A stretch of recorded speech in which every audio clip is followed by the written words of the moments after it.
प्रभु मेरे जीवन के लिए परमेश्वर ये वचन प्रभु मेरे जीवन में कार्य करे प्रभु, और परमेश्वर जितने सुनने वाले हैं परमेश्वर उनके जीवन में प्रभु ये कार्य करने वाला हो सके। धन्यवाद करके प्रभु आपने प्रार्थना को सुना, यीशु मसीह के नाम में आमीन। आइए हम परमेश्वर के वचन में से देखेंगे। हमारा जो आज का दिन होता है वो परमेश्वर को धन्यवाद की भेंट चढ़ाने के लिए होता है। हर दिन परमेश्वर के लिए हम धन्यवाद की भेंट चढ़ाए, क्योंकि परमेश्वर ने हमें ये जीवन इसीलिए दिया है कि हम उस परमेश्वर के नाम को धन्यवाद करें, क्योंकि हम सब जानते हैं परमेश्वर ने हम सबको मनुष्य स्वरूप इसीलिए दिया कि हम उसकी आराधना और स्तुति कर सके। परमेश्वर के पास कोई कमी नहीं थी कि उसकी स्तुति और आराधना करने के लिए उसके हजारों करोड़ों स्वर्गदूत उसके समूह होते हैं, लेकिन परमेश्वर ने उनकी आराधना से बढ़कर हम मनुष्यों की आराधना को बहुत उत्तम ठहराया है कि हम मनुष्य उसकी आराधना और उसकी स्तुति कर सके। आइए हम परमेश्वर के वचन को देखेंगे। आप मेरे साथ निकाले यहेजकेल की पुस्तक। मेरा जो आज का वचन है वो मेरे कार्य का वचन है, क्योंकि परमेश्वर ने हमारे जीवन में बहुत से ऐसे कार्य किए हैं जो सामर्थ्य के द्वारा किए गए हैं, और वही सामर्थ्य का अधिकार परमेश्वर ने मनुष्य को भी दिया है। हालेलुया। हम यहेजकेल की पुस्तक उसका 37 निकालेंगे, और उसका कोई मेरे लिए जल्दी से 10th वर्ष तक 1st से 10th तक पढ़े। यहोवा की शक्ति मुझ पर हुई और वहाँ मुझ में अपना आत्मा फैलाकर बाहर ले गया और मुझे तराई के बीच खड़ा कर दिया। वह तराई हड्डियों से भरी हुई थी। तब उसने मुझे उनकी चारों ओर घुमाया, और तराई की तह पर बहुत सी हड्डियां थी और वे बहुत सूखी थी। तब उसने मुझसे पूछा, हे मनुष्य के संतान, क्या ये हड्डियां जी सकती है? मैंने कहा, हे परमेश्वर यहोवा, तू ही जानता है। तब उसने मुझसे कहा, इन हड्डियों से भविष्यवाणी करके कहे, हे सूखी हड्डियों, यहोवा का वचन सुनो।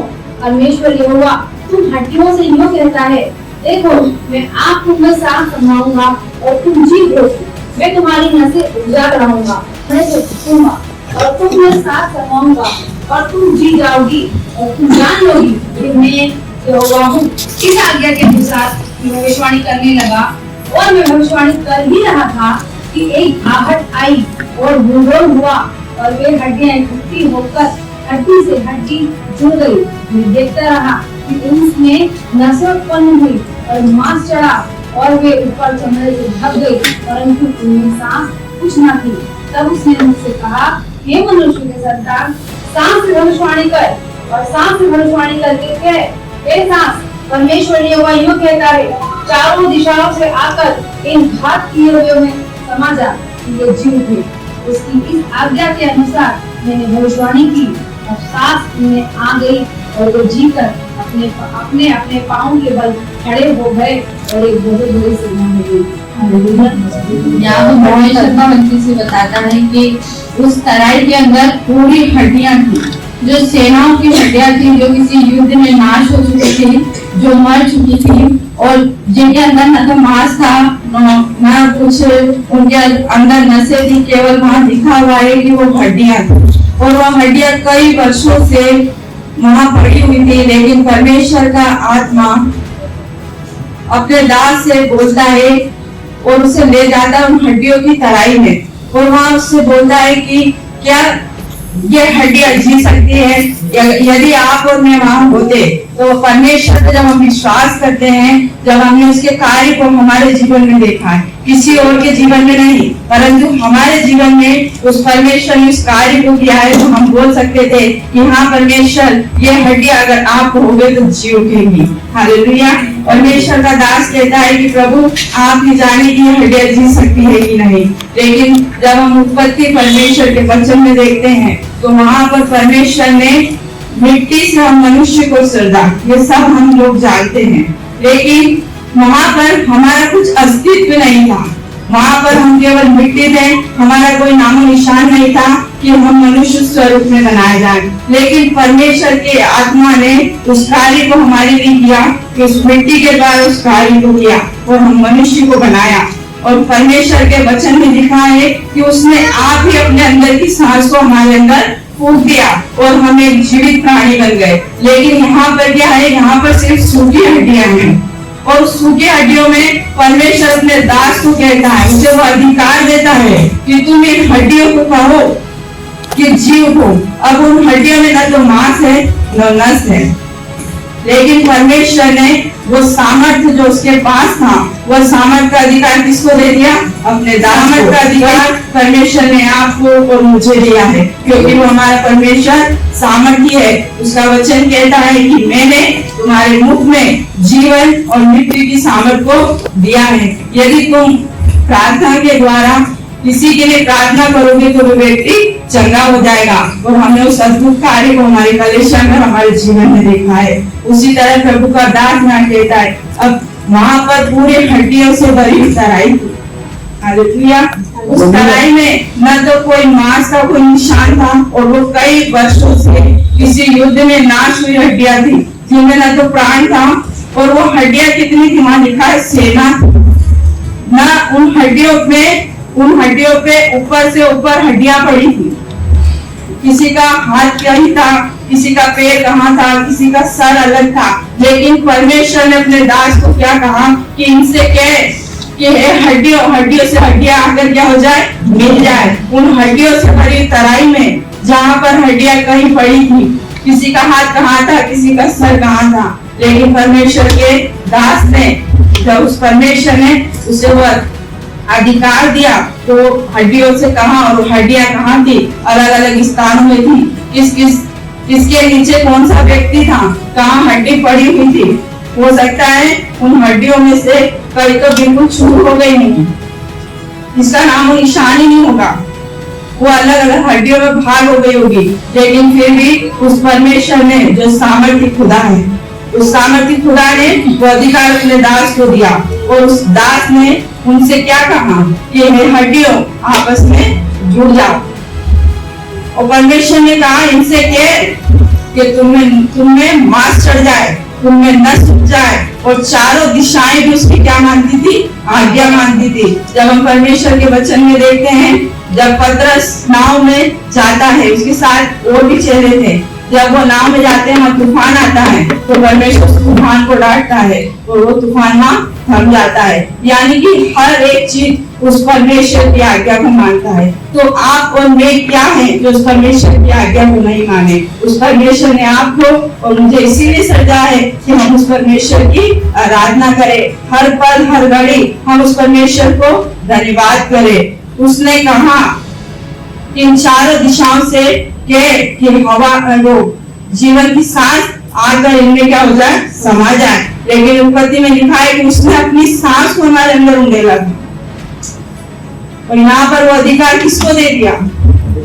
हम मनुष्य को। उसने कहा कि इन हवाओं से आज्ञा दे कि इनके अंदर आकर तुम समा जाओ। और वो जब समा गई तो वो क्या बन गई? एक बड़ी सेना बन गई और मनुष्य बनकर खड़े हो गए। तो परमेश्वर जो हमारा इतना सामर्थ्य खुदा है, भजन संहिता में दाऊद कहता है 95 का सीखी,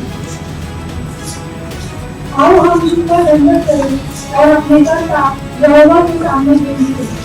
हालेलुया। भजन संहिता में दाऊद कहता है कि आओ हम अपने कर्ता की ओर झुके और उससे क्या करें? धन्यवाद करें, क्योंकि उस परमेश्वर ने हमें हमारे जीवन को दिया है। जब आज हम सब यहाँ पर है तो ये परमेश्वर की बड़ी करुणा का महाफल है जो आज हम इन कुर्सियों पे बैठे हैं, जो हम इस परमेश्वर के भवन में आए हैं। क्योंकि प्रभु का वचन कहता है कि कहीं और के बिताए हुए 1000 दिन परमेश्वर के भवन में बिताए हुए एक दिन बढ़ गए, क्योंकि प्रभु का भवन बहुत हमारे लिए उत्तम है। आज ये जीवन परमेश्वर ने हमें दिया है और ये सुंदर समय हमारे जीवन में दिया है कि हम परमेश्वर के भवन में आकर उस परमेश्वर को धन्यवाद की भेंट चढ़ाए, क्योंकि उसने हमारे जीवन में सामर्थ्य कार्य किया है। हम इस योग्य नहीं थे कि परमेश्वर को हम धन्यवाद कह सके, परंतु उस मुख में उस परमेश्वर ने उस आवाज को दिया कि हम उस परमेश्वर को धन्यवाद कर सके। उस पर परमेश्वर ने हम अन्य जातियों को चुना ताकि हम परमेश्वर की महिमा कर सके। हम सभी को एक बनाया ताकि हम उस परमेश्वर को महान करके उस परमेश्वर की आराधना कर सके। जब इन हड्डियों को आज्ञा दी गई, उन हड्डियों में न तो जीव था, न तो उनमें कान था, न तो उनमें बोलने की सामर्थ्य थी, लेकिन फिर भी परमेश्वर के दास को वो अधिकार दिया, वो सामर्थ्य दिया, क्योंकि वो सामर्थ्य का अधिकार परमेश्वर ने हम सबको दिया है। क्या जो सामर्थ्य की प्रार्थना के द्वारा जो प्रार्थना हम करते, जो हमारा परमेश्वर सुनता है, यदि हम कहीं हो जाए तो वो प्रार्थना हम लोग कोई और नहीं सुनता।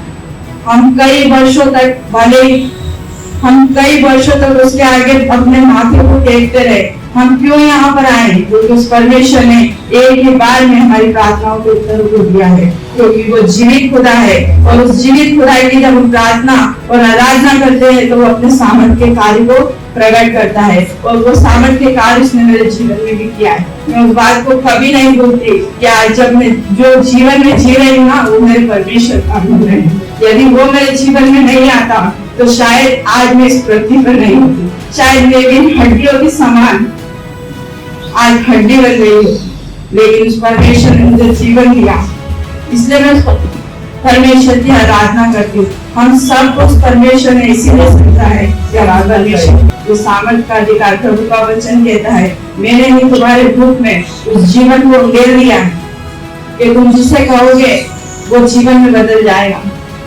ये हमारे हाथ में। कई बार हम प्रार्थनाएं तो करते हैं, पर हमारे जीवन में वो असंभव बात हो जाती है। ये बात कैसे पूरी होगी? मैं आज भी उस परमेश्वर के दर्शन को नहीं भूलती जो परमेश्वर के दास ने मेरे लिए अपने दास को दिखाया। किसी को कोई इस बात से फर्क नहीं पड़ता, लेकिन मेरे को फर्क पड़ता है, और मैं प्रभु को एक ही बात कहती हूँ, क्योंकि प्रभु इस वचन में कहता है कि मैं मरी परिस्थिति को जीवित कर सकता हूँ। हालेलुया। उसने सारा की मरी परिस्थिति को जीवित किया है, उसने एलिशिबा की मरी परिस्थितियों को जीवित किया है। मैंने आज भी, जब तक मैं इस पृथ्वी पर हूँ, मैं उस परमेश्वर से अपनी आशा को कभी नहीं हटाऊंगी, क्योंकि मैं विश्वास करती हूँ जो परमेश्वर ने अपने दास को दर्शन के द्वारा दिया, जो सपने के द्वारा अपने बेटे बेटियों को बताया, वो बात मेरे जीवन में जरूर पूरी होगी। भले मेरे जीवन में वो चीज नहीं है, यहाँ पर क्या है? हड्डी है, मेरा पूरा शरीर है। परमेश्वर जो क्रिएटर है, क्या वो मेरे घर को नहीं बना सकता? जो उसने बना दिया है, पर वो समय को, उस समय क्या है मेरे भाई कि ये समय मैंने तेरे लिए निर्धारित किया है, और उस समय मेरे लिए बहुत उत्तम है। क्योंकि प्रभु का वचन कहता है कि जितना समय तुम्हारी प्रार्थनाओं में लगता है, उतना ही उत्तम तुम्हारे जीवन के लिए मैं देता हूँ। जिसकी प्रार्थनाएं जल्दी सुनी जाती है, वो थोड़े समय के लिए आता है, वो चला जाता है, भूल जाता है, लेकिन जिसकी प्रार्थनाओं में कई वर्ष लगते हैं, परमेश्वर उसकी प्रार्थनाओं को कुछ नहीं जानता। मैं आज उस परमेश्वर पे, क्योंकि हमारा खुदा कहता है कि मैं मरी हुई परिस्थिति को जीवित कर सकता हूँ।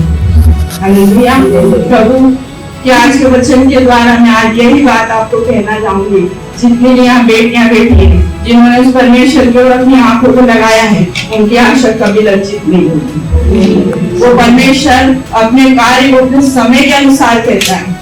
हम भूल जाते हैं, लेकिन प्रभु का वचन कहता है, मैं कभी नहीं भूलूंगा, मैं तुझे कभी नहीं छोड़ूंगा और कभी नहीं त्यागूंगा। उस परमेश्वर की हम आराधना करें जो हमारे जीवन में उस वाचा को बांधा है, क्योंकि ये बाइबल में लिखा है, ये वचन में सत्य है, ये जीवित वचन है। इसमें लिखा हुआ है कि मेरा वचन पूरा हुआ बिना टलेगा नहीं। भले आकाश और पृथ्वी टल जाएंगे, ये संसार मिट जाएगा, लेकिन मेरी वाचा पूरी होगी। और जब परमेश्वर ने वाचा बांधी आपके जीवन से, तो परमेश्वर उस वाचा को पूरा करेगा। मैं ऐसे परमेश्वर का धन्यवाद करती हूँ। खुदा सामर्थ, इसने हमारे जीवन में उस सामर्थ को दिया है। जब वो पतरस को सामर्थ दे सकता है, जब वो अपने दास को सामर्थ दे सकता है, जिस माँ का बेटा मर गया था, उस माँ ने क्या अपनी आशा को छोड़ा था? उसने किसी से भी नहीं कहा कि बेटा मर गया है, लेकिन वो उस परमेश्वर के सम्मुख उस दास के पास गई। क्यों? क्योंकि उसने उससे मांगा नहीं था, उसे बिन मांगे दिया था परमेश्वर ने। और वो लड़की उससे कि मैंने क्या मांगा था तुझसे कि तुम मुझे दे, लेकिन तूने दिया, तो जब दिया है तो तू ही उसकी रक्षा करेगा। और अब्राहम जब अपने बेटे को बलिदान करने गया, तो वहां पर भी परमेश्वर ने उससे मांगा तो था, लेकिन परमेश्वर ने क्या दिया? नहीं दिया। परमेश्वर देकर कभी देता नहीं। हालेलुया।